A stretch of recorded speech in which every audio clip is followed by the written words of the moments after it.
एवढंच होतं. त्यांनी होर्डिंग लावलेत ना, कोस्टल रोड आम्ही केलाय, 92,000 कोटीचं हे केलेलं अरे आहे. कोणाचे पोरगा आपला म्हटलं म्हणून आपला थोडी होतो. तुमचं म्हणणं की अरे आपल्या बाजूचा पोरगा मांडीवर बसवला तर थोडे आपला पोरगा होतो तो. पण तरी सुद्धा अनेक वर्ष कोस्टल रोड समजा एवढंच होतं तर का झाला नाही मी याच्यापूर्वी, का नाही झाला? याचं कारण होतं की कोस्टल रोड करता ज्या परमिशन्स हव्या होत्या त्या परमिशन्स कधीच मिळाल्या नाहीत.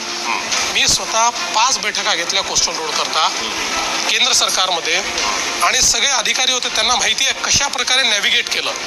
आणि ते सगळं केल्यानंतरही सुप्रीम कोर्टापर्यंत जाऊन प्रत्येक याच्यावर कोर्ट केस झाली, हे सगळं जिंकून आलो. आणि हे इतक्या कोत्या मनाचे लोक आहेत की ज्यावेळी कोस्टल रोडचं सगळं केलं आणि मग हा प्रश्न होता की महानगरपालिकेला द्यायचा, MMRDL द्यायचा की MSRDCने करायचा.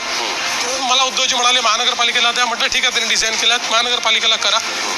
आणि मग एक दिवस अचानक सकाळी मला न सांगता उद्धवजीने त्याचं भूमिपूजन करून टाकलं.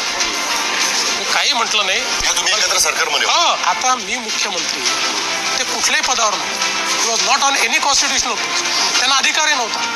तरीही विकासामध्ये राजकारण करायचं नाही. मी म्हटलं, मला कमिशनरने सांगितलं की साहेब काय तुम्ही परत करणार असाल तर आमची तयारी आहे, कारण हे त्यांचा हे होता, त्यांनी करून टाकलं. मी म्हटलं मला अख्ख्या मुंबईला माहिती आहे कोस्टल रोड कोणी केला, त्याच्या परवानग्या कोणी आणल्या, रोज न्यूज छापून आल्या, जेव्हा परवानग्या आल्या प्रत्येक बैठकीत काय झालं, तिथे काय झालं, कशा प्रकारे आम्ही ते नॅव्हिगेट केलं.